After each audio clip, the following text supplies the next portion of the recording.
Hi everyone. Very good afternoon, and thank you so much for joining.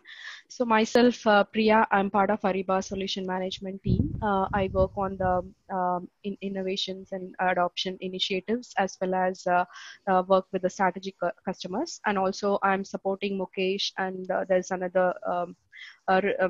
Colleague from my side. Her name is Lori. So we all drive the user group specific for the Indus. So special, SIG, the special interest group, mainly like we started. I mean, this is the third session. Yeah. So we have been driving this. It's in a monthly session where we cover a particular topic. So it's not a product specific, but it covers a general topic across SAP. And so this mainly for the Indus, I mean, India user group that we call it as Indus.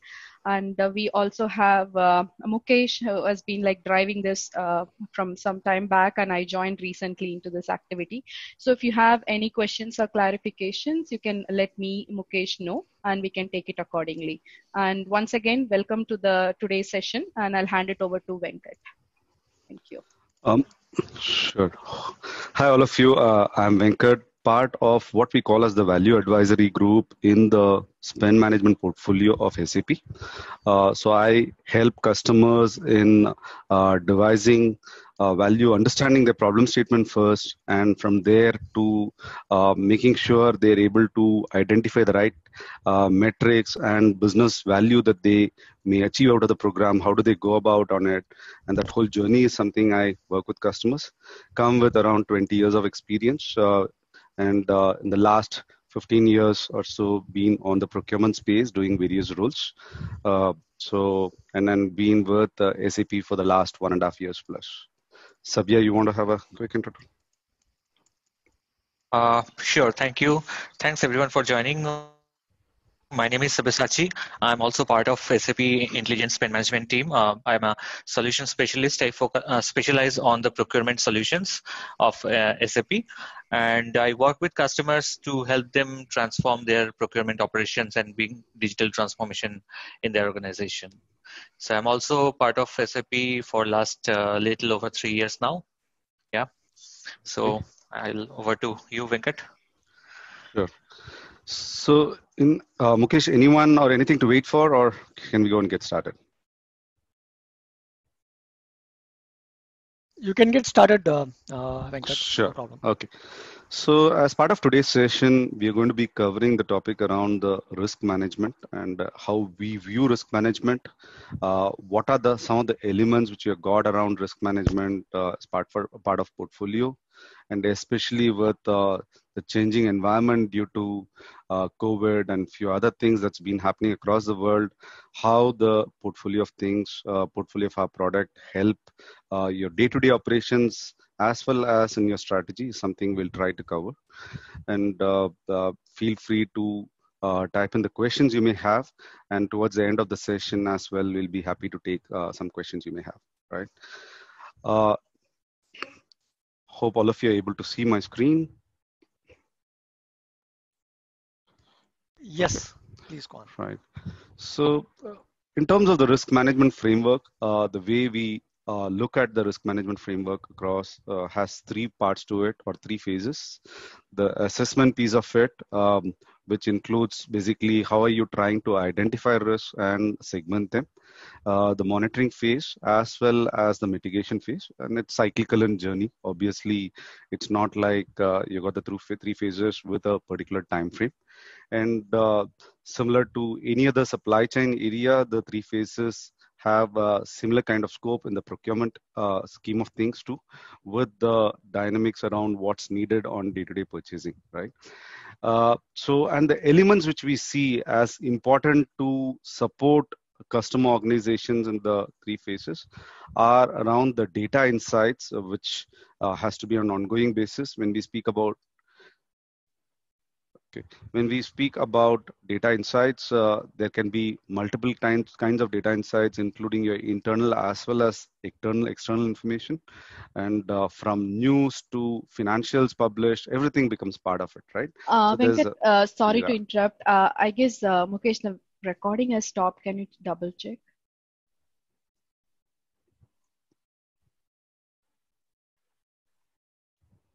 I Is was it still trying to recording? publish this on Facebook Live, but that is having some issues. That's all, Okay. nothing else. I think the recording is Yeah, on. fine. So you can... Okay. Right. Yeah. Okay.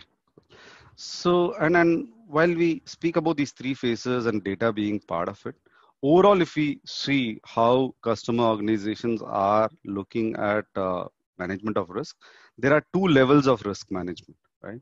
The first one is around the strategic level of risk management. When we say that, how do you take care of the, say, tomorrow's needs, the business continuity across, including expansions, what kind of things can be there which may affect the brand value in some cases, and especially if you are in the FMCG kind of industries, obviously your materials that you're selling in the market has an impact, including availability of them. So those kind of things around the larger portfolio becomes the strategic risk assessment, which customer organizations look at. And the second one is on the day-to-day affairs of it, right? So the whole communication which you do with suppliers and contract manufacturers and the extended parties involved in your supply chain, how you're taking care and making sure, and say, goods that need to be arriving are coming in, or even say beyond the suppliers in your internal world, making sure there is compliance in the purchase that you're taking care of, right? So that becomes the second part of it, the operational risk management, right?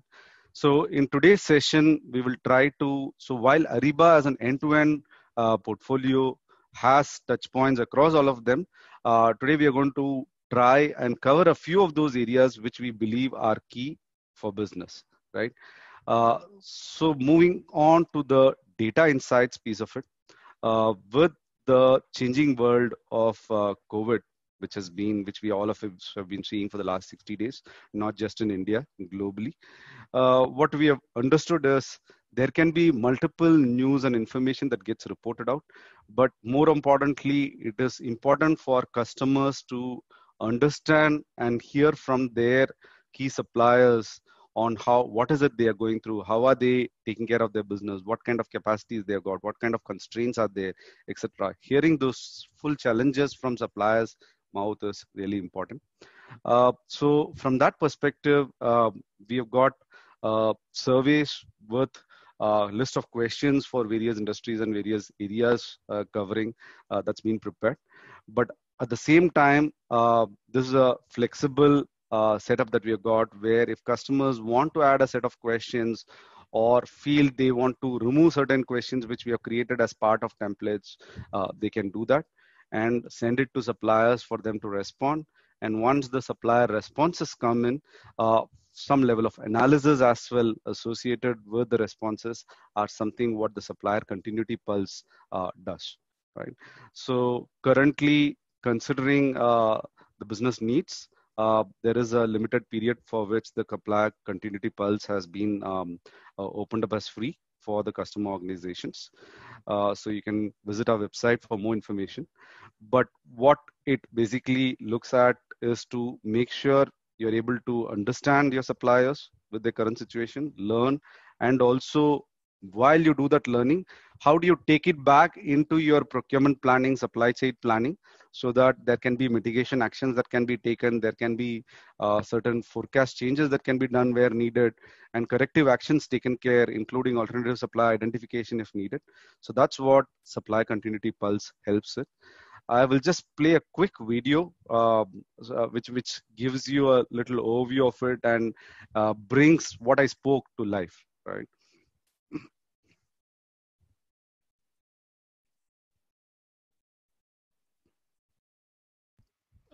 So I think the audio is not coming through, Venkat. When you share your Uh-huh. screen, there is an option for you to enable computer audio as well. You need to select that in order for the audio to come through. Otherwise, it's only the visuals that come through, not the audio. So where is this option? So when you click on share, there is an advanced sharing option. If you click there, at the bottom, there will be an option for you to share Computer sound, right? system audio. Yeah, correct. All right.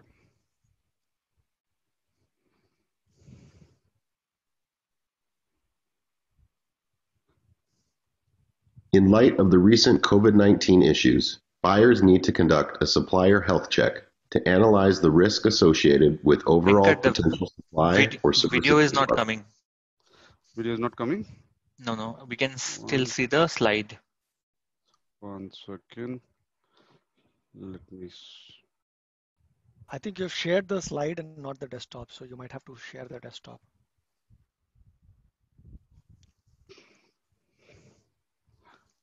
Let me know if you guys are able to see the screen relating to the video. Yeah, now we can. Proud to announce the supply.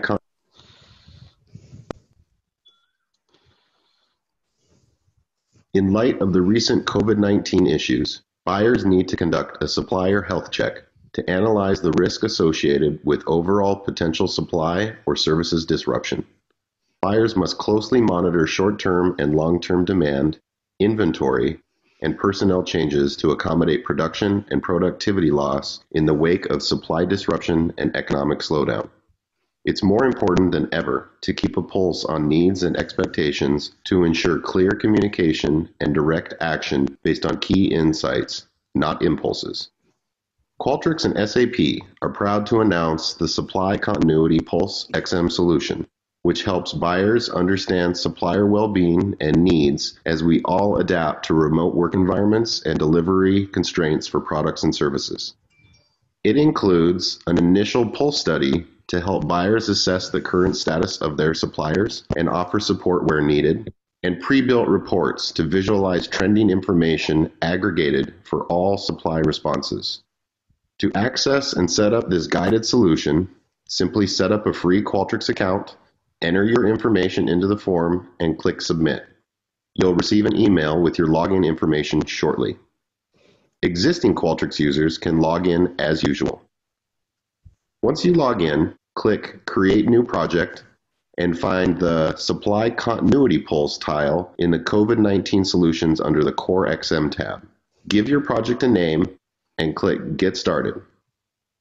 The guided solution will ask that you customize a few questions with multiple choice answers relevant to your business and suppliers. You can use the recommended choices, delete some, and add new choices. You can also choose whether or not to include a URL link to your own company's COVID-19 response, and whether or not you'd like to direct your customers to an offer from SAP Ariba to connect with other suppliers and buyers using the Discovery platform for free.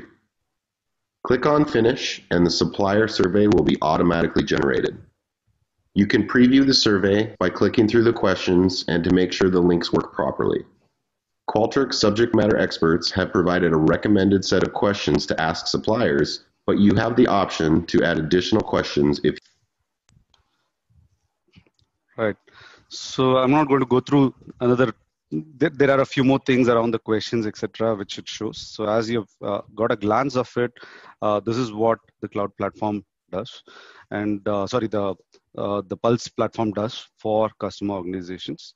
So it's a pretty easy one to set up. There are client organizations as we speak who have been trying it out. Request you to visit our website, post this call when we are sending out the presentation pack. You will see the link of this website as well there to get some more information and say on how to set up the account and how to use, right? So this is especially on the data side, in addition to the the Qualtrics platform, which we are speaking about for the supply continuity. We do have solutions around advanced analytics and spend analytics, part of our portfolio. Not something we wanted to go into details today, but however, if the risk is around saying data insights, visibility, you don't have a clean set of information, you're looking at data analytics, something we do as service plus product in our portfolio of things, right?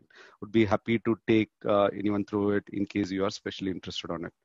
So now moving on to the next section. So what we will do is, as I said, so far we just spoke about the data piece.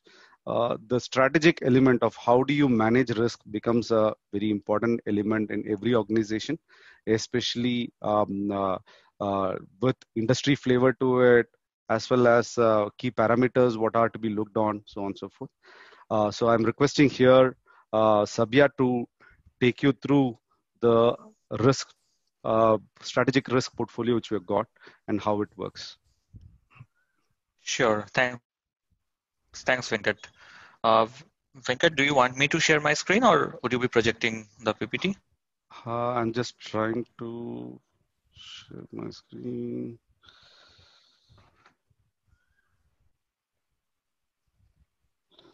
Okay.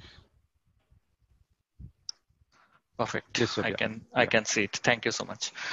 So as Venkat mentioned, that there are three aspects of risk when we talk about risk. The first part, which we just covered, is the collection of data. How do we incorporate different sources, and we get the data to have an understanding that what are the different risks can be there associated with the suppliers. So that is one aspect. The other two parts that we'll be discussing for next few minutes, me and Venkat will be highlighting on. We have divided it into two parts, the risk management. One is the strategic risk management. Another part is the operational risk management, right? Now, what is the difference? The strategic risk management, as we call it, it's more of the risk associated with the vendor, which are not under the purview of your organization, but that impacts your strategic operations or the strategic activities, right? So those would be coming under strategic risk management. However, the operational risk management would be your day-to-day operation, how you are interacting with your vendor on a day-to-day basis, and there is certain risk associated in that activity as well, right? So the next discussion we have divided into these two parts. So first we'll be starting with the strategic risk management, right? Now, when we talk about strategic risk management, what are the typical risk factors associated when I do a day-to-day business operation with a vendor, which are not under my purview? Let's take an example. For example, you are doing business with many of the suppliers, but today you don't have the visibility how many of them are doing financially very well. You don't have the visibility how many of them are compliant to green certificate, whether they are performing all the forced labor laws or those certifications they have, right? Whether they are complying to GDPR, all those things, all those different things which actually might impact in some way your organization, but today you don't have a mechanism to track that, right? And that is what exactly we will try to cover, that how using a platform we can cover or we can manage that strategic risk of the vendors.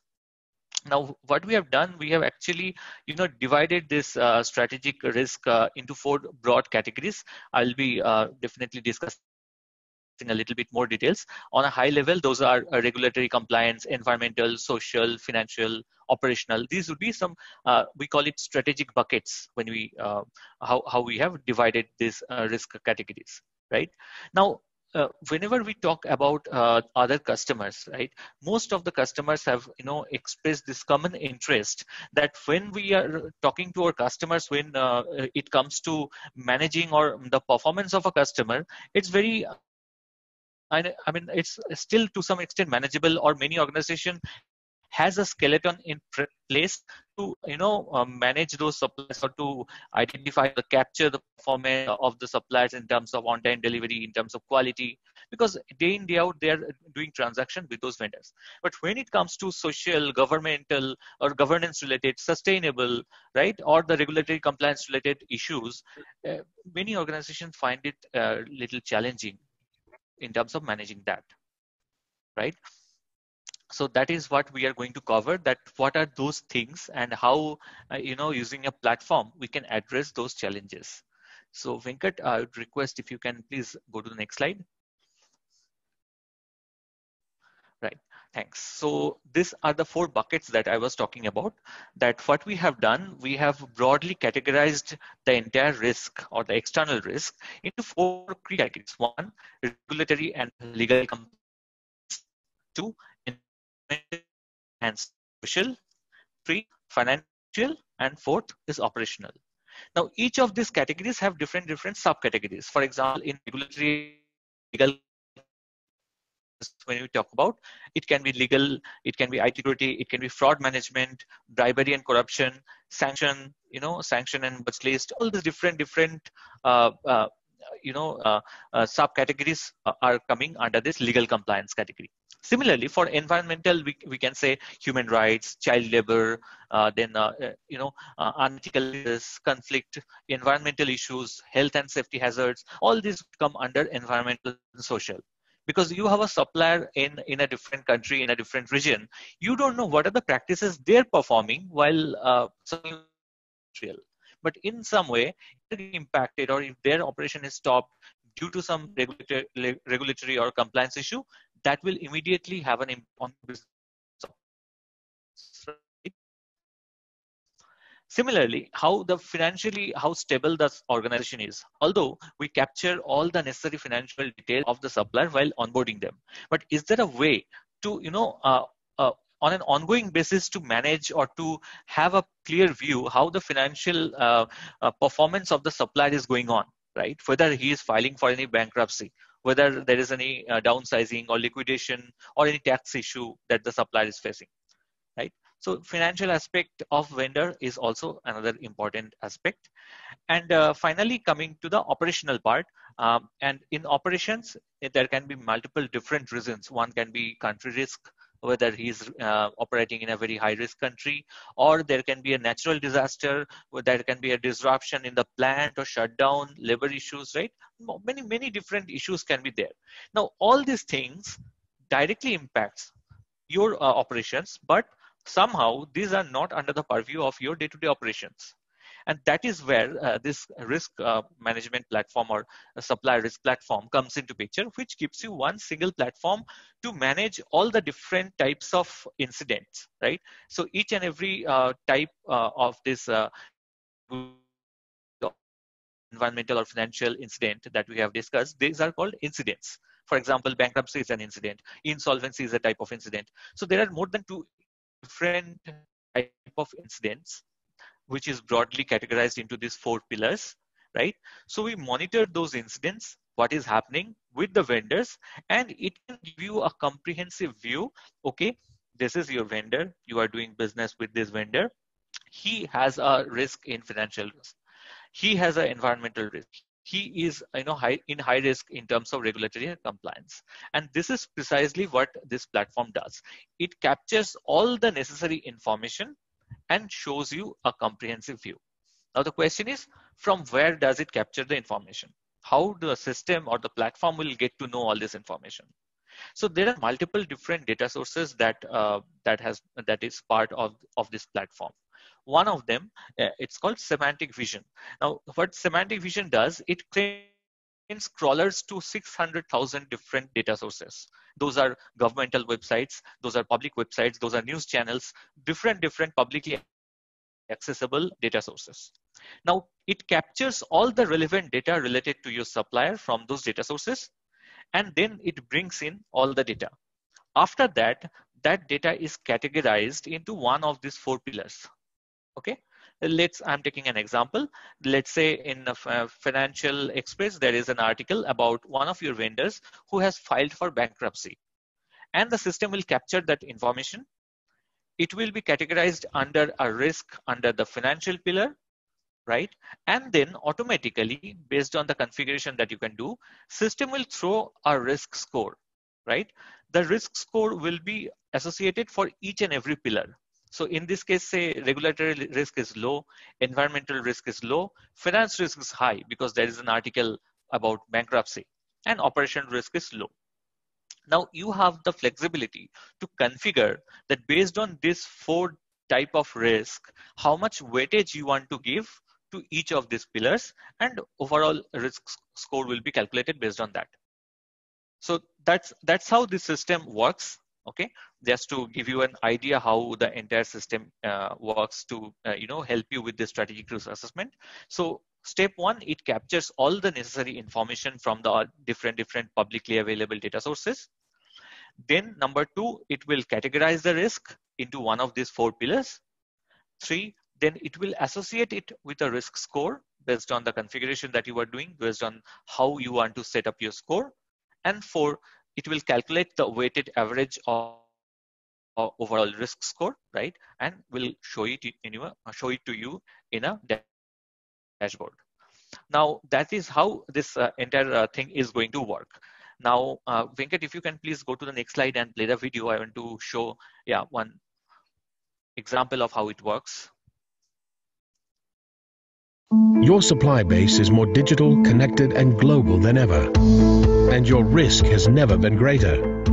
From volatile commodity prices and credit shortages to consolidation, human trafficking, and the rise of outsourcing, risk exposure is real. You can't ignore it, because at the end of the day, the success and transformation of your business depends on your suppliers.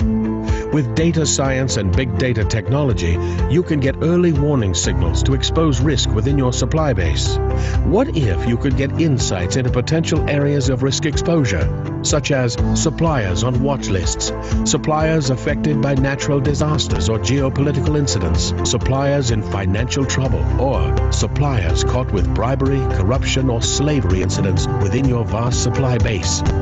What if you could focus your resources on risks that matter to your business, with insights to help assess risk and make quick decisions? What if your category managers, sourcing specialists, and risk process owners could be alerted on potential risks in context of your business with that supplier? When it comes to managing global supply chains, what you can't see can hurt you. But with the power of networks, big data, and analytics, you can open your eyes, see the future, and shape it to your advantage. Ariba Supplier Risk Insights gives you the real-time visibility and intelligence you need to pinpoint potential risks and opportunities that may be hidden deep in your supply network and address them before they disrupt your business.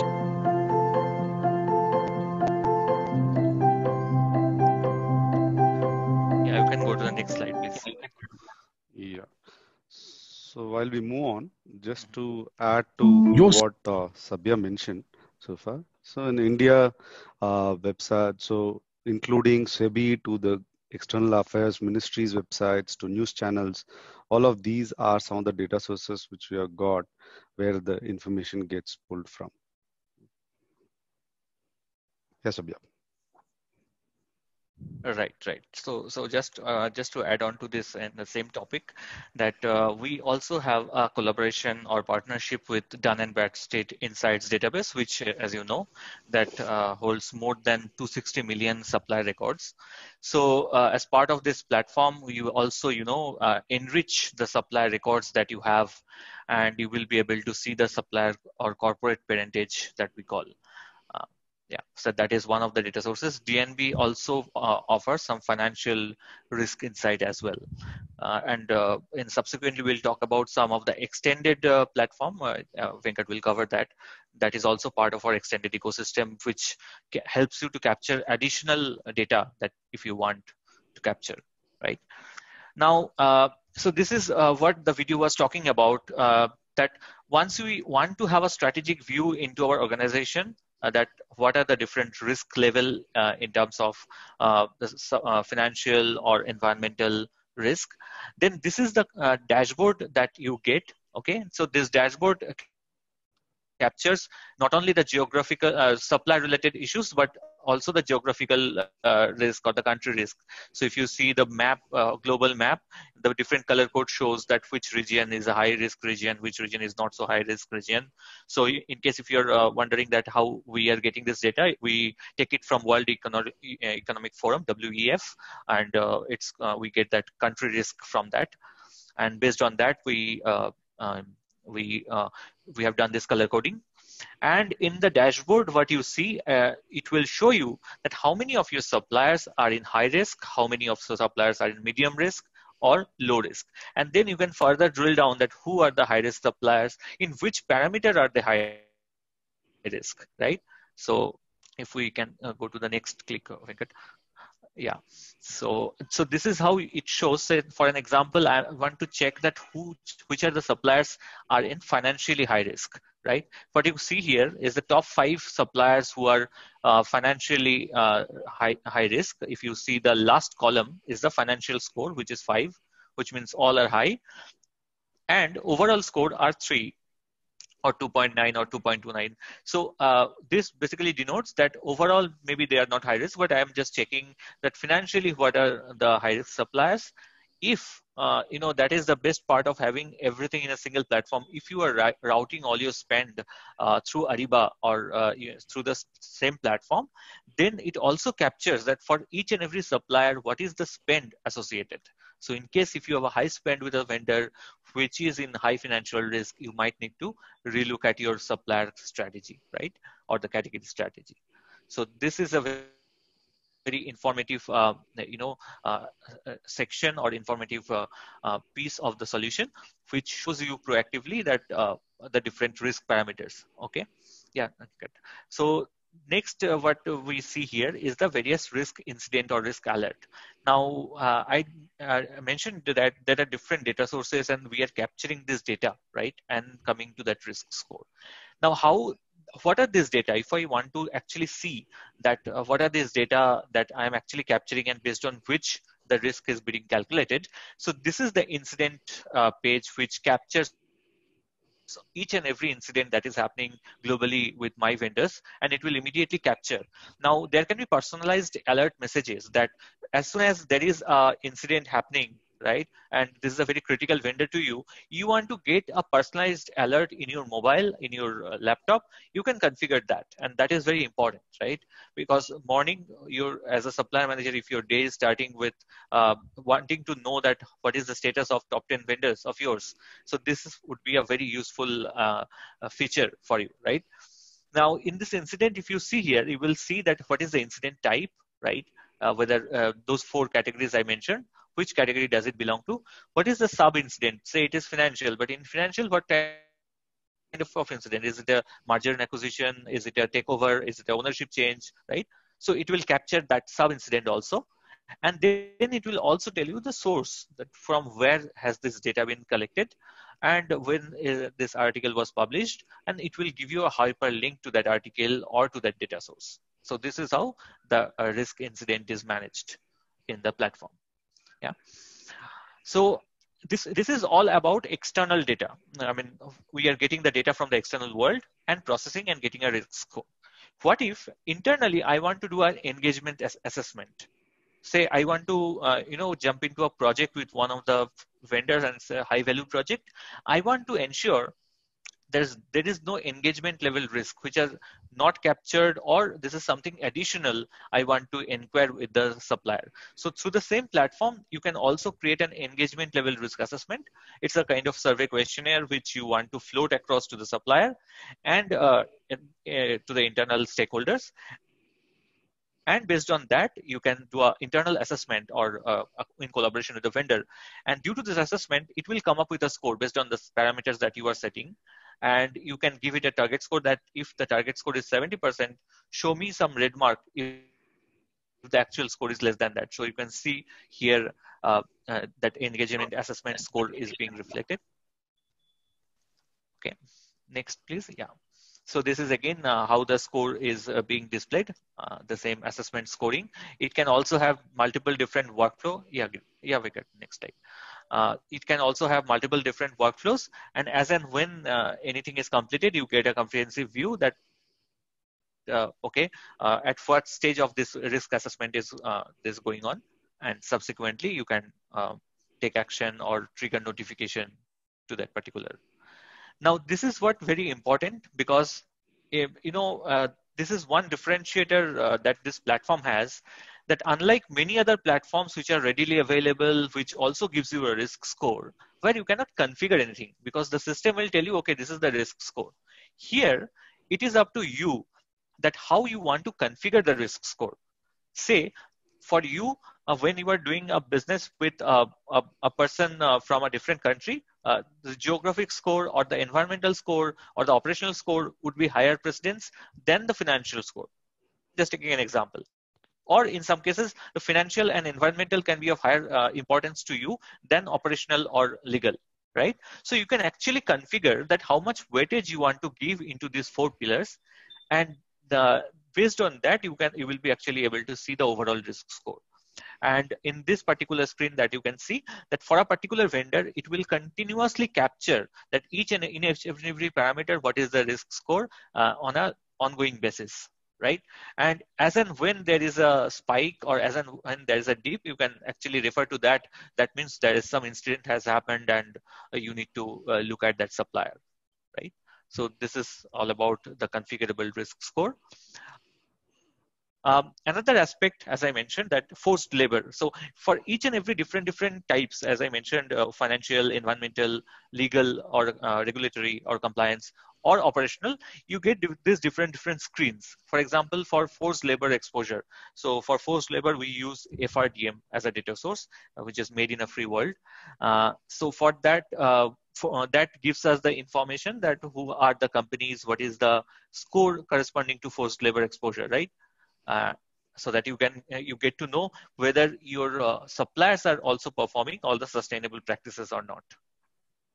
Yeah, and this is what I was talking about, that we have a collaboration with Dun & Bradstreet Insights database, which has more than 260 million data records, and this captures all the corporate parentage of your suppliers, which means you are doing business with, say, 10 different suppliers.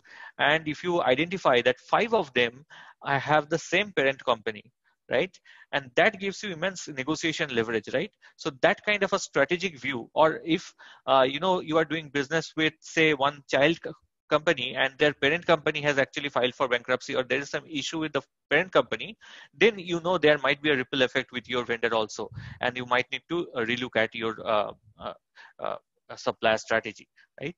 So this is another thing which is very essential, and most of the times we tend to ignore, because we deal with the vendor, and many a times we kind of ignore or tend to overlook who is the actual parent, right? And what is the risk associated with the parent organization. And so this is not only just taking care of your vendor, but also the parent or the root that they belong to, so that you can actually take everything into consideration while devising your strategy, right? And coming to the next part, which is around compliance. So this is basically, suppose today you want to generate a report that past 12 months, I want to see for this vendor, what are the different incidents. I want to see what is the compliance level of this vendor. So we have, again, a partnership, and this is also part of the platform, that we have a partnership with ScreenIQ. So they will generate the report based on the previous, or I would say the last 12 months incidents for a particular vendor, and will make it visible to you, so that you can be ensured that while you are doing business, it's not just the present or the future. At least you can all have a view of the past 12 months data also, how their performance have been in terms of compliance or other aspects, right? And then we will discuss a little bit in details on this third-party provider framework. Now, as I mentioned, that by default, along with the solution, you get certain access to certain data sources, like those 6 lakh public data sources, plus the Dun & Bradstreet supplier corporate parentage. You get access to World Economic Forum, semantic visions. So all these are kind of part of this platform itself. Additionally, if you are interested to further get some additional data from different third-party sources, so there are different specialized third-party sources. For just to take a few name, Rapid Ratings, who is specialized into financial risk. So if this platform has a out-of-the-box integration with Rapid Ratings, so in case if you want to get further financial information about your vendor, you have this option to leverage Rapid Ratings, or Bureau van Dijk, which is another financial data source, right? Or if it is natural disaster related, there is something called GDAX, okay? And for environmental aspects, there is a partner called EcoVadis, who provide all the information related to environmental issues. So similarly, there are different third-party solution frameworks, and those are integrated or connected to this platform. So in case if you want to get some additional data from any of these third-party sources, you can get it and view it through the platform itself. Yeah. So now I would request Venkat to proceed with the operational part, and if you want to highlight something more on the extended ecosystem. Sure. So So far to what Sabya was speaking about, the way we have been seeing customers use the platform and especially the scoring mechanisms, how they want to put it, are dependent on kind of categories they are looking at. And in few cases, the touch points of their products that are there, right? Example, one of our customer in the ECONO industry who's implementing this, they realized they're getting into new markets and they're expanding so fast with big projects. And there are a lot of subcontract suppliers they've got where the end customer's work is divided into packages and they're giving it to them, right? And in few cases in the past, especially outside India, they had situations where the supplier financials went bad, they were bankrupt, and that information came to them the day they filed for bankruptcy, right? Due to which your alternative contract vendor assessment, etc., and then identifying someone, closing it has its own period of time. And in some cases, there are interlinkages of activities and the project itself gets delayed and the payments also have a challenge due to this, right? And in some cases there were also penalties which they are paying because of those delays. Similarly, in case of an FMCG industry, where certain kinds of products are, say for example, got from Africa, like cocoa from Africa, or any other commodities bought around from the world, the organizations today are taking into the sustained development activities, and they want to make sure as part of their corporate goal, most of these organizations speak about child labor and rest of it taken care and make sure that's not part of the system. So when you're doing that, how do you make sure where that cocoa is coming from is from a proper region where there isn't much of risk associated with child employment? If so, if there is a risk which this system throws, then what customers do with that risk is then start to work with those suppliers in that region very closely, including contractual obligations to make sure there are best practices put in by the suppliers. And there are a few of those suppliers, especially on the FMCG side, where customers go and do audits at the supplier site very frequently to make sure these are taken care, right?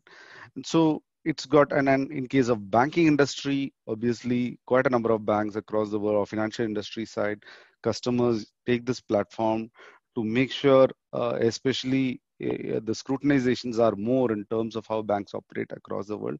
So when you are doing even a selection, say for IT application development or any of them, they want to make sure they are working with the right suppliers from the right countries and the regions, right? So that's where they tune it in such a way that that's kind of taken care. And all these publicly available sources of information mainly help to trigger those messages in advance, even before, say, a particular supplier gets recorded through a proper government agency on financial side, or any issues from corrupt practices, etc., on the legal side. So even before that happens, if there are some news around it, that kind of gets a trigger, and which goes into the calculation mechanism, and an alarm bell is rung, right? So that there can be right focus given to those information. So that's the main purpose, that it's on the strategy side, which is getting used. So while this platform is there, what we believe is there are a lot of other things which may be required specifically by certain kind of companies or certain kind of industries in addition to what we give. And that's where we continue to encourage our partner ecosystem approach to make sure that coverage can be brought in and integrated with our system, right? Two of those examples, I guess, Rapid Ratings is something Sabya spoke about. Rapid Ratings provides advanced information around, say, if you want the financial assessment completely, a copy of it for the registered organizations or listed organizations, then how do you go about? While the risk may have provided insights into certain, say, things around how the margins, etc., have gone down, or few other ratios and proportions, how those parameters are included. But if you want a copy of the complete information, then there are some of them who go towards Rapid Ratings as an extended part of our Ariba network, the SAP Ariba Risk Network, I would say. And a recent application is around the health risk impact, where one of our partners has developed an app which can work with World Health Organization, pick up information from there, show insights around different regions, how the COVID impact has been on day-to-day basis, pull those information and provide it, so that then kind of goes into customers' organization, matching with the supplier database, who are the suppliers in the region, and then accordingly triggering, say, red flags, so that customer organizations can go in and see if there is any preventive action or corrective action to be taken, right? Or at least redesign their supply chain strategy itself for the period. So there are a few other applications similar to this. So you can go to the SAP App Center to have a little more glance of them if you are interested in. Right? So far we spoke about the data element and then the strategy piece of it. But often what organizations miss out, or on day-to-day affairs leave it to people to take care of it rather than a system-based approach, is on the operational side of things, right? So this covers two key areas, we would say. One of them is the whole supplier collaboration bit of it, when be it in terms of your direct materials, where the materials, the commodities are coming from different locations across to you, or contract manufacturer doing partial bit of your work, engineering services, and sending it across to you, or in case of the day-to-day operations like MRO kind of consumables, where if not available at the right time, then can have a big impact on the shop floor itself, right? How do you kind of have that track and trace, have that communication with the suppliers going, and make sure things are documented as well, so that people can have audit trail, right? So that's where almost like we did a survey last year, an informal survey, speaking to various organizations in India. And what we realized were, even some of those organizations which were putting in certain systems in place were not taking care of this properly. Often than not, it's left to a buyer or say an expediter who has been in the organization for a number of years, and his or her email box becomes the main communication channel with the suppliers. So if the person is not there, or if there is something that goes wrong, that's when the whole exposure comes out, right? So that is one part of it. The second part of it is also around, with the current situation, all of us have been reading news, and in fact, there was a recent survey last week published where one of the economic magazines spoke about almost like 7 in 10 CPOs today are speaking about how do they better manage cash as an important aspect, right? While we speak about internally management of cash, and some organizations speak about delaying supply payments, etc., but is that going to really help? How do you take care of your MSME and say the medium scale suppliers who are providing important materials and services for you? In case from the business continuity point of view, they have urgent cash needs, how can you support? What can be things that can be done around that? Are some things organizations have to think about. And that's where we feel the whole thing around the financial areas, or the support that can be done by organizations to their suppliers, is going to be important, right? And we do have both of these covered as part of solutions that you've got. So the first one is around the whole thing of the network, right? So I'm not going to go through each of these line item that you see on the screen here.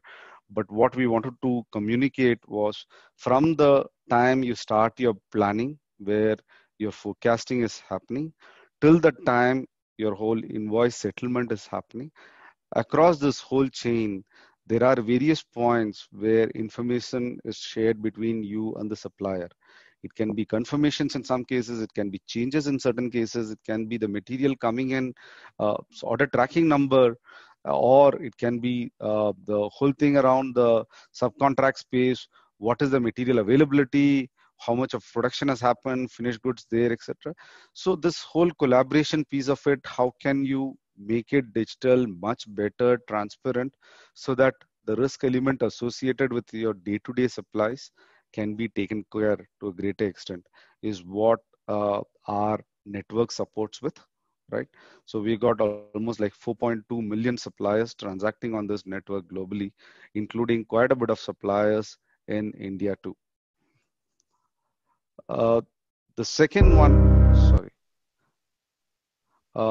So before I go on to the next piece of it around the whole thing of buying experience, one of those areas where I don't have a slide, but I'll share some details, is around the whole financial supply chain bit of it, right? So what we have is around how do you manage discounts on your side, at the same time make sure your suppliers' financials can be taken care and supported. So once your invoice is ready to pay, and if the payment due date is like say 15-20 days later, then you can decide to open up the transparency using our Ariba network for on your Ariba network to the suppliers. And either from your side or the supplier side, you can go ahead and open up the channel of saying, okay, I'm ready to pay it in next 2 days. What is, you can say, I'm ready if you're accepting at 1% discount, or the supplier can bid for it saying, pay me in 15 days now, and I'm ready to take a 2% cut on it, right? So on and so forth. So that there is this whole dynamic aspect where the supplier, there are a few other things which we give to suppliers as well and buyer organizations, so that there can be more planning. Look at what is your cash requirement, and accordingly you go ahead and bid for it from supplier angle, or provide that insights from the buyer's angle, so that the supplier can get that option and accept or reject it, right? So that's where the whole thing on financial supply chain and how customer organizations can support their MSME and some of the medium suppliers comes into place, which we feel is going to see a lot of traction, especially in the coming quarters, considering the liquidity challenges that are seen in the market. So the last one post this, which I wanted to introduce, is around the whole thing of the buying itself, right? So today with work from home being common in most of the industries because of this current situation, and a lot of industries beyond IT organizations are speaking about this to be going to be prevalent for at least another 2 to 3 quarters, or become part of business itself. The way they operate are going to change.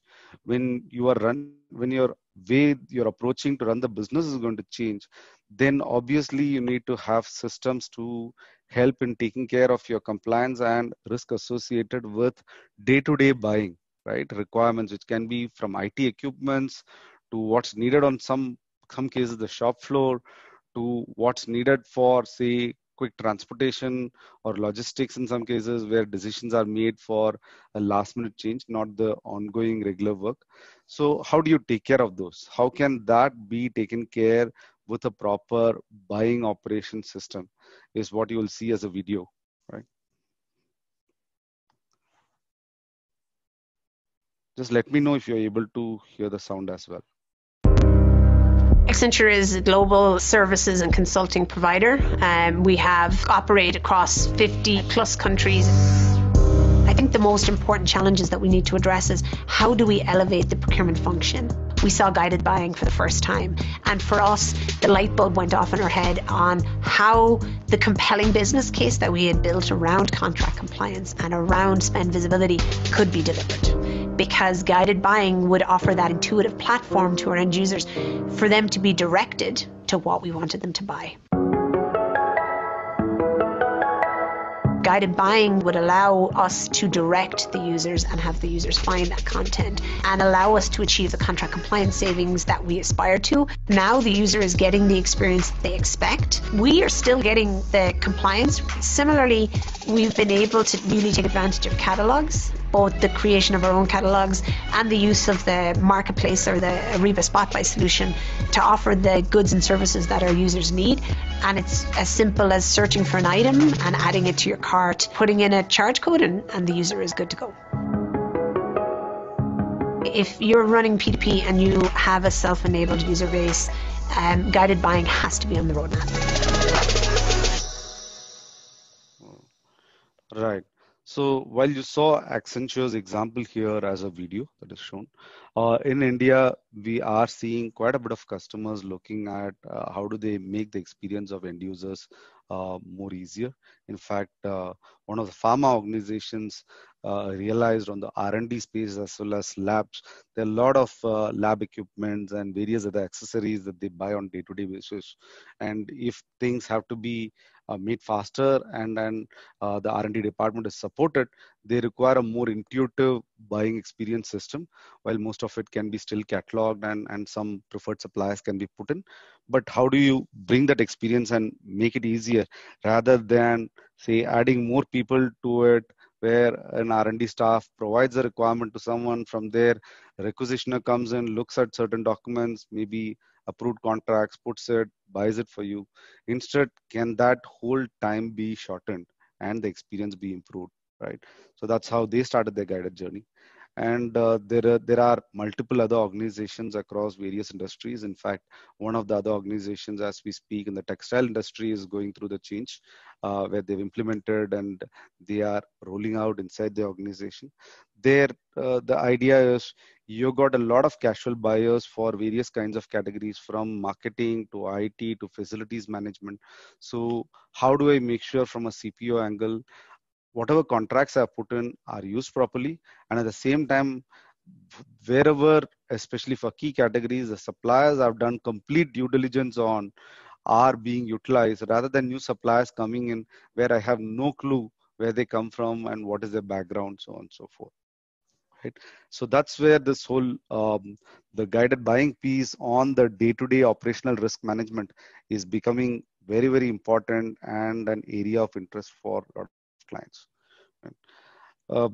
I guess, Sabya, you want to add anything to that? No, Venkat, I think we have covered the operational risk management part. Just to highlight, I think just 1 minute I will take. I think Venkat has already covered, on this slide.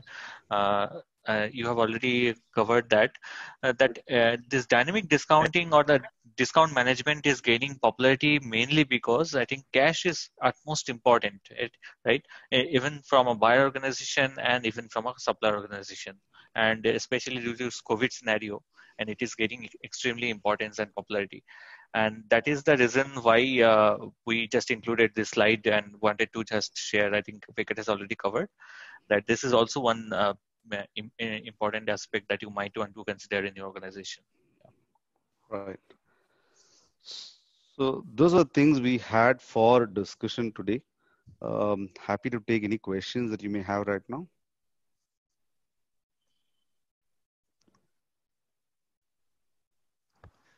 Thanks a lot, Venkat, Sabya, for the presentation.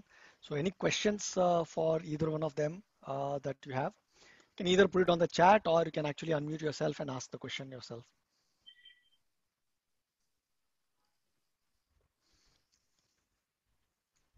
So looks like Modi has had an effect on all of us. No, I guess so. One of those things which we are seeing is like, yes, we thought India is the only market, but everywhere across, people have understood there is a huge change in the way business is being done. Right? Yeah, I know. So any questions for Sabya or Venkat? Either on the chat or unmute yourself and ask the question. Otherwise, I think it was a good presentation. Thanks a lot, Sabya and Venkat, for taking us through the presentation. The session was recorded, and the recording will be shared with the larger community. So yeah, looks like there are no questions. Thanks, Venkat. Thanks, Sabya. Thanks everyone for joining in. And I do hope that Modi brings some good news today and relief for all of us. Right. Sure. Take care. Yeah. Take care, guys. All right. Bye-bye. Thank you. Thanks, everyone. Have a good day. Bye-bye. Bye-bye.